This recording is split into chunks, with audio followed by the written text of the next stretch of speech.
Where does your money go? That's a very interesting question. And this question has been inspired by conversations on our platform where we've had guests asking or encouraging people to track where your money goes. And I've been very open. I've said most of my money has been spent on cars. And before I introduced this concept of tracking your money gets introduced to me, I did not know how much I actually spend on vehicles. Now, unajua, when it comes to car ownership, my friend Frank Mokaya, Otieno Mokaya, is an advocate. He actually introduces me to a concept here. The marked price of a car is not the actual cost of the vehicle. In fact, his submission was the car manufacturer's least interest is to sell you the vehicle. It's what comes after.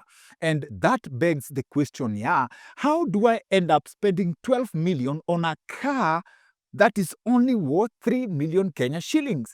We'll break down the mathematics and how we come about that. So now, these are my lessons. 10 cars later, 10 years in car ownership. One of the cars that I've owned for the longest time was a Mercedes-Benz E250, which I bought in 2019. I sold it in August 2024.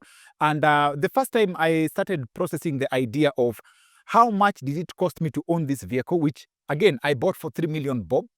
I used to tout this mathematics, yeah, the average cost of maintenance, the average cost to own the vehicle over that period, kwenda garage, mafuta, and stuff.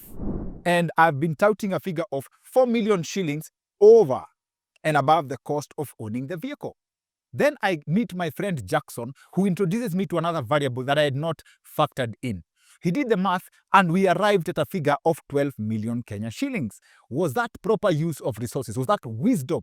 Where did I go wrong? Of course, there are people who own the same vehicle at a cheaper price. We're going to break the math down. But then before that, allow me to introduce you to my friend Otieno Mokaya, who challenged my thought. Of course, when I say, we've had this conversation on my other social media platforms, that the cost of ownership of a car in Kenya is inflated.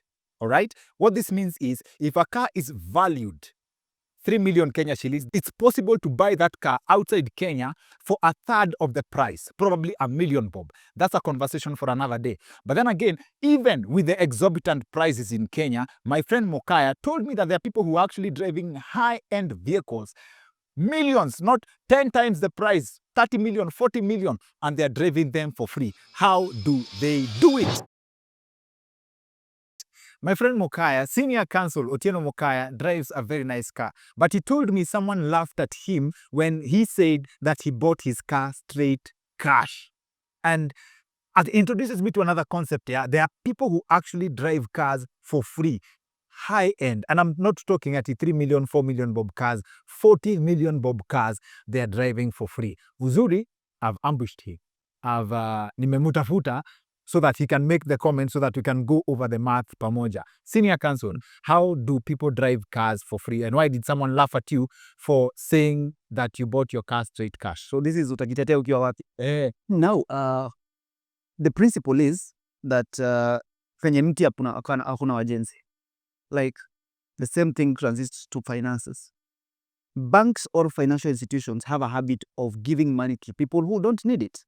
And the test here is, if you have a job today, you'll get a loan very easily based on your cash flows. The day you lose your job is the very day you need money to start a business or start something else.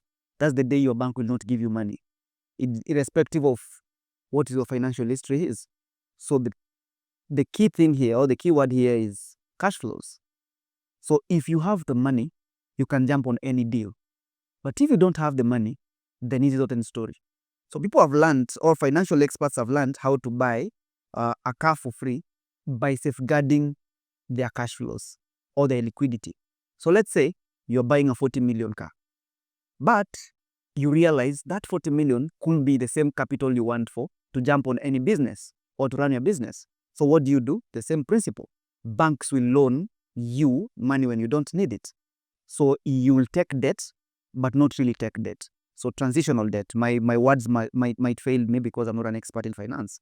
So you have the 40 million, but you don't want to buy the car with the money. You still need to retain your liquidity. So you tell the bank, with this deposit as security, get me the car. Then you get a car loan on your deposits. So you have the money to buy the car, but you don't buy the car. You maintain your liquidity. So you get the 40 million car. Then immediately you get the 40 million car, now you securitize the car. So the bank is sure from the pool of 40 million that you've deposited with them, they'll always be taking away their your monthly installments to pay for the car. But you're also sure that with securitization of the car, you can play with this money, albeit not all of it. So when you tell somebody I have 40 million, they'll believe you and you can pull that money anytime. But again, you are sure you won't fail on your deposits. So by the end of the day, you are twice what you're worth. You have a 40 million car, you have your 40 million bob, and your installments at least for 5 months is already prepaid.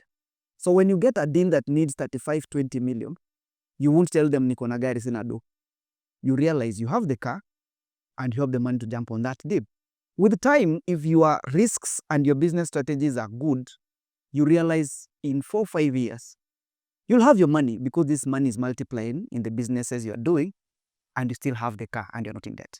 Ah, very nice. So who and to anyone who takes their money and buys the car cash because you've tied down your money, Yeah. and also who and to you if you borrow without the backup of money. And I think this goes to the thing Jay-Z says that if you can't buy it twice, you can't afford it. Yes. So the guy who I talked to, who was one of my superiors, was like, Mokaya, you bought this car? Yes. How much? 4 million. You paid? Yes. Cash? Yes. Hey, you have money. He told me, yeye hana pesa ya kununua gari. He has money for business. But again, he can leverage that money and such cash flows and liquidity to get both the car and still remain liquid and ready for any sweet deal that will come his way. So this also goes to, you also need to have something you can do with money. You know, Yes. most people buy cars emotionally. You just want the car because you want the car. To many people who have played this money game for long enough, the car is not the ultimate property. The car is part of what they own. So if your car is your most expensive the most expensive thing you own, then you can't play that game. Yeah, back to where we started. Banks are willing to give money to people who don't need it. Whoa. Asante sana. Now, I also attribute this phrase to Mokaya. When you see the marked price of the car, the interest of the car manufacturer is not to sell you the car, it's something else. And that brings us to the cost of ownership of a car. We've done this math on our other social media platforms, but there's a very, very interesting variable that we all miss. And that's where my friend Jackson comes in. Now, there's a number people tout when it comes to vehicle consumption that I ignored for the longest time. Oh, what is your vehicle consumption? Sijui 9 kilometers per liter. Oh, this one is so economical. I get 20 kilometers per liter. I used to get that on a VW Golf. But I used to ignore these numbers until my friend Jackson Mwangi, who I've mentioned adversely from the beginning of this video, introduced me to a variable, why it's important to actually check the consumption of the vehicle you're driving. So I've mentioned the Mercedes-Benz E250, and here comes Jackson Mwangi. Now, Jackson, I want us to break the mathematics because I told Jackson that I bought this car, the Mercedes-Benz E250, at a mileage of 129,000 kilometers. This was verified. It was QISJ mileage, the organization in Uganda. You can go and verify online the mileage with which the car was bought at from Japan. So I bought this car at 129,000 kilometers in 2019 August. I sold it in August 2024 at a mileage of over 330,000 kilometers, and Urban Drive helped me sell the car. So Jackson, I come and we do the mathematics, and fuel alone. Tulipata fuel ilikuwa pesa ngapi? Ya nini? So the average, by the average consumption of that vehicle was 9 kilometers per liter, but sometimes it will go down to 8. But let's work with 9. So, looking at the distance being roughly above 200 kilometers, 200,000 kilometers, Yes. which is 201. Yes. Consumption per liter was 9 kilometers, and fuel price giving it an average of about 180. Yes. The reason being, ulinunua 5 years ago, Yes. from 2020 to 2025, Yes. tumekuwa tunaplay in between 175 And na 200. 200. Yes. Yes. So let's just push chini kidogo tupatie hata 180,000. Yes. Yes. That tells me that for that car, you've spent 4,020,000 shillings On fuel on alone. Fuel alone. So if you really come to think about it, actually, the cost of that fuel that you spent on that car might probably be a little bit more than the value of the car. It's actually more than the value of Yeah. the car, because the car's value was 3 million.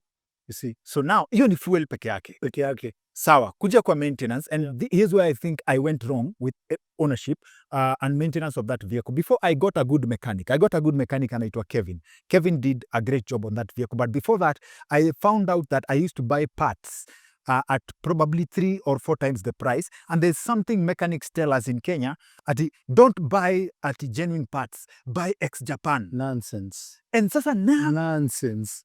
sasa hiyo ex-Japan, when I later come to learn, kumbe ati hii ex-Japan, it is someone who knows how to maintain their vehicle, who knows that at a certain mileage, you need to change the part. Yeah. So wewe sasa, you want to go and gamble with a part that someone has?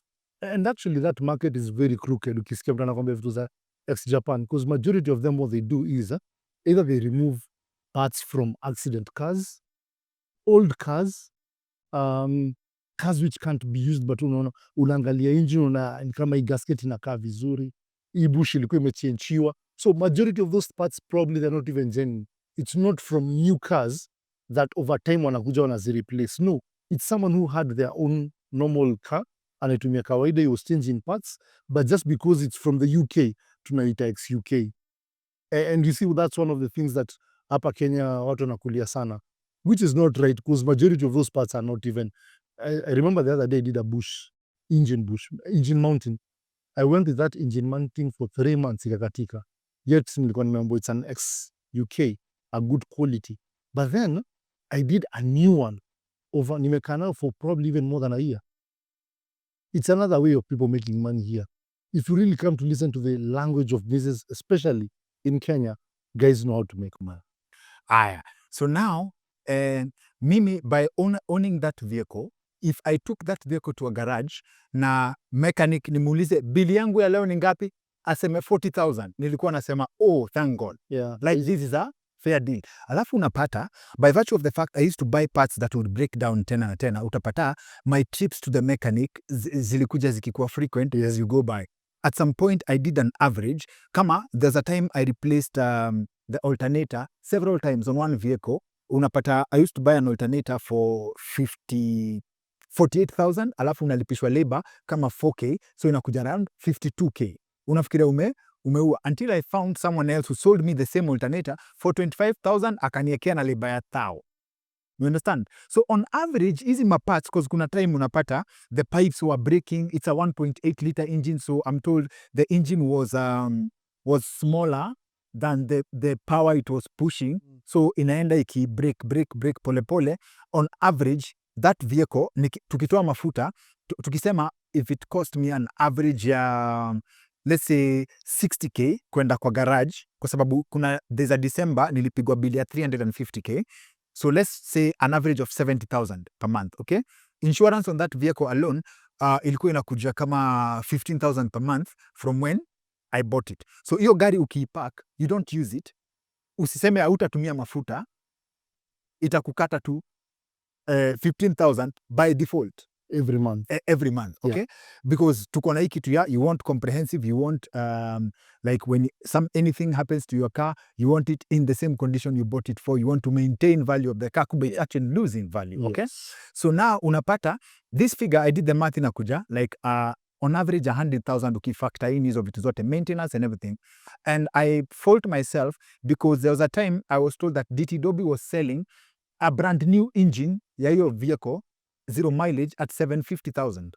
Had I bought that instead of hizo maintenance funny, I would have improved the life of that vehicle. Correct. You understand? Yeah. So suspension, nini, badilisha hii, sometimes the cost are inflated. It cost me an average of, let's say, 70,000 per month. Ukifanya 70,000 per month on average for 5 years. Let me do you the math. Yeah. So actually, yeah. If you spent, no, let's take it a bit lower. At a 50. 50,000. Yes. So let's do 50,000 Yes. multiplied by 12 times 5, yeah? Yes. That's 3 million. So plus pesa ya mafuta peke 4 yake, million. So tuko already 7 7 million. million. And the value of the car was 3 million. So bottom line is, for that period of 5 years, that is 7 million plus 3 million. 3 million, 10 That's million. 10 million. Yeah. That's 10 million round figure. That's 10 million that came out of me by virtue of I decided to buy that car. But then if you had told me, and this is how I do the math, with the mindset that I have now, if I had invested in an asset yenye umeambiwa you have potential to raise 10 million in 5 years, right? Ningesema nikuwe naeka do in a certain way. In 5 years, ningekuwa nimecreate value ya 10 million. Is that the correct way to think? That's 100%. Huh? Because if actually you look at in 5 years, there's a high possibility now ukiulizwa poko na that 10 million, probably you don't even have that 10 million. Yes. But if you really come to think about it, within 5 years, you bought that car 3 times more. Yes. Na bado kulikuwa na pesa ingine juu. Na bado kuna ya juu. How does this change your perspective? We are doing this video so that you can make better choices. How has your mentality on car ownership changed? You see, and probably it's because I have an experience living abroad kidogo, but especially for people who live in Kenya, those a time you had this conversation, if you know your account does not even meet $1 million bob in a month, on an average, you should never buy a car which is more than $500,000. If you don't have 3 million to 5 million on average in your account, you should never buy a car that is more than 1.5 million. If you don't have 10 million, you should never buy a car which is probably around 5 million. Because at the end of it all, that car will become an instrument to, it will become an sack to stack all your savings and your money.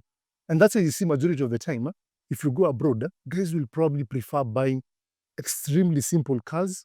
Like for example, in Kenya, it's easier for you to buy, let's say an Nissan Tilda, just a very simple car, which does not have a lot of maintenance cost, does not come with too much expense, especially when it comes to fueling the car. But then it's much more easier for you now to go and hire a 3 million car or a 10 million car for 6,000 Kenya shillings, which to me in a span of which to me for that day or 2 days in a month, and it will still give you better value for your money. You'll end up saving more. In terms of finances, you'll end up improving a lot. Thank you, Jackson. Because it's much more easier. For example, yes, Prado, currently it's going for 8 million in Kenya. If you want to hire a Prado in Kenya, now it's 10,000 shillings. The cost of fueling probably 5,000 shillings. You see, at the end of if you do that every month, at least once, at the end of the year, you probably end up spending about 120,000, which is then the insurance. It will less than the cost of even insuring the car on comprehensive. Sawa. You're gonna see more of these field pieces. We are stepping out of the studio kidogo, exchanging ideas with Jackson. Is part of my committee, and Jackson and I meet. I've known Jackson for a few years. I believe probably 3-4. Sindio? Yeah. And our first conversation with Jackson was when Jackson made his first million.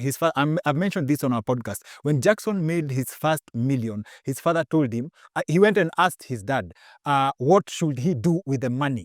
And his father was like, you go travel. And well, what do you mean? I need to invest. I need to multiply this money. And his father's message was very simple. You use that money to travel. Exposure will multiply your finances. Exposure will multiply your finances.